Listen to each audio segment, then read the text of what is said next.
Today, I'm going to make you look at the entire Last of Us storyline in a whole new way. Joel Miller is one of video game history's most recognizable main characters.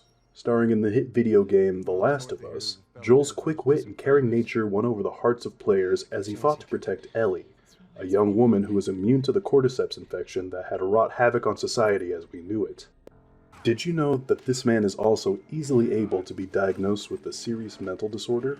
Today, we will dive into the DSM-V and present evidence that Joel Miller may be struggling more than you think. As this is the introduction to the series, GamePsyche, allow us here at Come Dungeon Gaming to explain it better for you at home. Using the DSM-V, which is the official diagnostic material for mental disorders in the United States, we will attempt to diagnose popular media characters. The aim of this series is to show that mental disorders are prevalent, even in popular media. While more serious than some of our previous ones are, this series is solely to have fun. None of the diagnoses here should ever be considered official or correct because, well, they're not actual people. They're just characters. Nor should an individual consider a diagnosis as prevalent to them just because they may share some of the symptoms seen in these characters. If you ever think you need official mental health care, seek treatment from a medical professional. Turning back to Joel, let us first go over some background for this man. Joel was born on September 26, 1981, making him a disgusting millennial. He grew up with his younger brother, Tommy, in Austin, Texas. Joel, at the age of 21, had a daughter named Sarah with an unnamed mother. This mother is presumed to be either dead or a poor mother. Joel seemed to have full custody of his daughter from the time she was born, which is a very, very rare case scenario in the United States. In fact, during the prologue, we never see any pictures or indications of Sarah's mother. It can be assumed that she is not present in Sarah or Joel's life. On September 27, 2013, Joel's life would change forever. The cordyceps breakout had begun. Joel had to kill his neighbor, who had turned into an infected. This would be the first in a long series of kills during his life. After a series of chaotic events, Joel and his injured daughter were stopped by a soldier who had orders to kill them both. After opening fire, the soldier was killed by Tommy. Joel and Tommy realized that Sarah had taken a hit and was bleeding profusely from her stomach. Despite Joel's attempts to help her, she passed away quickly inside of his arms. Joel admits that after this, he struggled with suicidal ideation. This is a fancy way of saying that he struggled with suicidal thoughts. His outlet for these feelings was less than ideal. Joel became a hunter and a raider, preying on others for his benefit. His brother Tommy says that he has nothing but nightmares from those days. Joel and Tommy ended up in Boston, where Tommy was recruited by the Fireflies, and Joel found a new partner, Tess. This is where we begin the events seen in the game. Joel's behavior and attitude towards people is never very positive. He is extremely suspicious of anyone he comes across and never seems to keep anyone very close to him. Even with Ellie, he tries to stay at an arm's length with her. Over time, the two bond and become close. This seems to be atypical of Joel, whose rough demeanor has pushed everyone in his life away from him. The specific diagnosis we believe fits Joel is one that no one should be surprised by: post-traumatic stress disorder, specifically around the death of his daughter, Sarah. Joel would meet the current diagnostic criteria listed in the DSM-V, which we will go over in this video.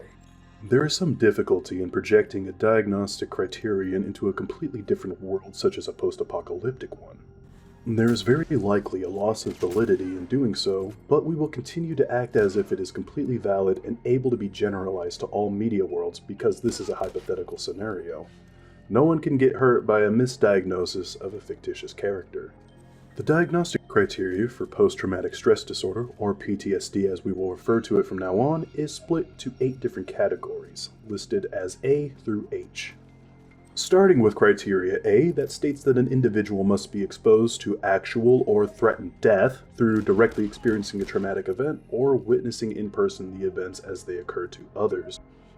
Joel, to no one's surprise, meets this criteria within the first 15 minutes of the game. He holds his dying daughter in his arms as she passes away from a gunshot wound. This criterion should be considered met. Criteria B is the presence of one or more of the following intrusion symptoms associated with the traumatic event. Joel meets 3 of the possible 5. First, Joel has reoccurrent distressing dreams in which the content of the effect of the dream is related to the traumatic event. We see this early in the game when Joel is asleep after picking up Ellie from Marlene. Ellie goes on to say, You mumble in your sleep. I hate bad dreams. Yeah, me too. Joel also has intense or prolonged psychological distress at exposure to internal or external cues that symbolize or resemble an aspect of the traumatic event. This is best seen when Henry commits suicide after killing his younger brother, who had been bitten. Overcome with grief, Henry turns his gun on himself. Joel's face is pure distress, but not because he cares very much about Henry. It's because Henry's reminding him of himself. Joel went through suicide ideation, and it is possible he held a gun to his head. Joel understands what Henry is thinking and feeling better than anyone could. This understanding is likely triggering Joel, leading him to relive the events from his past. Finally, Joel seems to exhibit physiological reactions to internal or external cues that symbolize or resemble an aspect of the traumatic event. This is probably the hardest to defend because we cannot measure physiological reactions like heartbeat or sweat, etc. The best we can do is facial expressions. Look at the face Joel makes when Ellie brings up his dream, or when Henry commits suicide. This is the face of a man in clear distress. Even without this, the other two are enough to consider criteria B met. Criteria C is persistent avoidance of stimuli associated with the traumatic event, which can be met by meeting one of the following two conditions. The first is avoidance of or effects to avoid distressing memories, thoughts, or feelings about or closely related to the traumatic event. We see it when Tommy tries to give Joel an old photo of him and Sarah. Here. It's a little faded, but it still looks pretty good.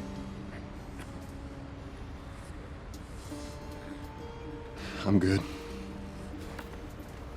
You sure? I mean... I've said I'm good.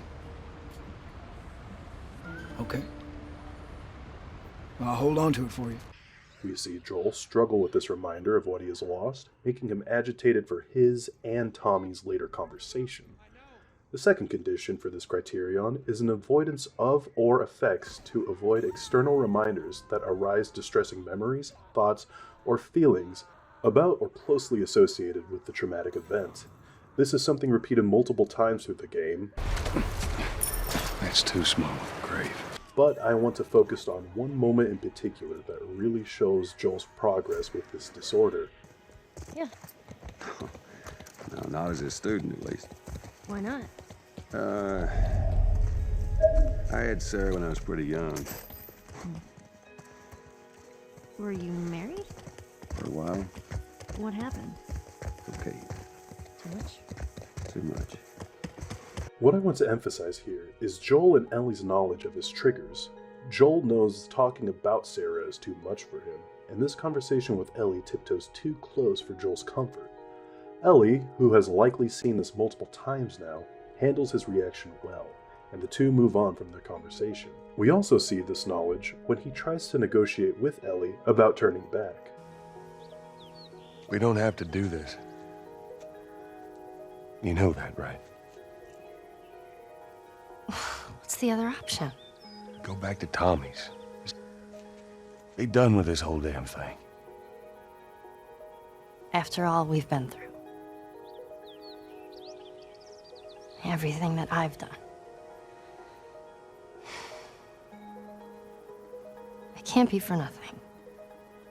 He knows that she might end up hurt at the end of this road, and it would be safer to turn around and go back. He doesn't know if he'd be able to take another loss of a pseudo-daughter. He wants to give her every opportunity to back out, but she refuses. Criteria C should be considered met. Criteria D is negative alterations in cognitions and mood associated with the beginning of the traumatic event, as evidenced by 2 or more of the following symptoms. Joel meets 3 of the possible 7. The first symptom Joel meets is persistent or exaggerated negative beliefs or expectations about oneself, others, or the world. Now, the world-ending apocalypse may cause anyone to be a little more pessimistic, and Joel's Raider days don't help his disposition. However, I'm not talking about how Joel believes in strangers. He has a constant negative expectation on everything, including his friends and allies. I'll take one guess. The whole deal went south and the client made off with our pills. Is that about right? Deal went off without a hitch. Similarly to this, Joel also displays a persistent negative emotional state, which is another symptom. Mandatory evacuation. Evacuate to where? Where do you think? Quarantine zone. See, some places got a heads up before the infection showed up. Most didn't. Man, it must be hard. Just leaving all your stuff behind like that. That ain't the hard part. Finally, Joel displays a persistent inability to experience positive emotions, especially during the first few chapters of the game. You guys are pretty good at this stuff. It's called luck. And it is gonna run out. As Joel met at least 2 of these symptoms, Criteria D should be considered met. Criteria E is marked alterations in arousal and reactivity associated with the traumatic event, as evidenced by 2 or more of the following. Joel meets 4 of the possible 6 symptoms. Tell me, folks, does this sound at all like Joel Miller? Irritable behavior, angry outbursts, typically expressed as verbal or physical aggression towards people or objects. And you just hang back like I told you to. Well, you're glad I didn't, right? I'm glad I didn't get my head blown off by a goddamn kid. You know what? No. How about, hey, Ellie, I know it wasn't easy, but it was either him or me. Thanks for saving my ass. You got anything like that for me, Joel? We gotta get going. Lead the way. You know, Sam's the one who spotted you. You guys are taking quite a bit of water. What's wrong? Henry! Get back, son! Hey! He's pissed, but he's not gonna do anything. You sure about that? Stop! Joel? He left us to die out there. No, you had a good chance of making it, and you did. But coming back for you meant putting him at risk. Stay back. If it was the other way around, would you have come back for us? I saved you. You want some gear? Sure. But I ain't taking that girl off your hands. This is how you gonna repay me, huh? Repay you? For all those goddamn years I took care of us. Took care. That's what you call it?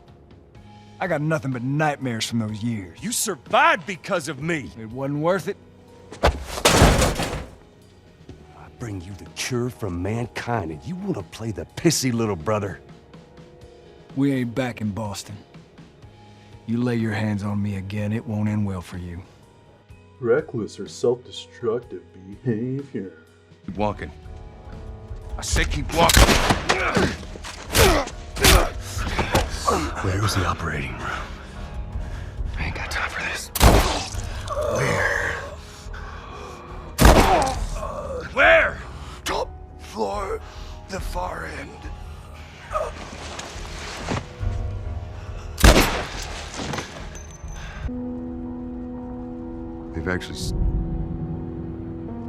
They've stopped looking for a cure.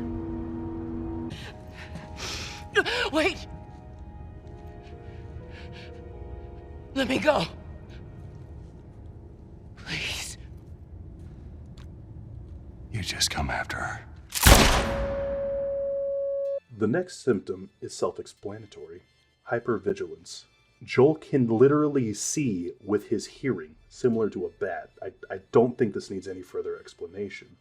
Lastly, Joel experienced sleep disturbances, which we have already dove into earlier in the video. Criterion E should be considered met. Criteria F states that criteria B, C, D, and E must last for at least 1 month. Since it's been, I'm gonna guess 8 months, right? I don't know.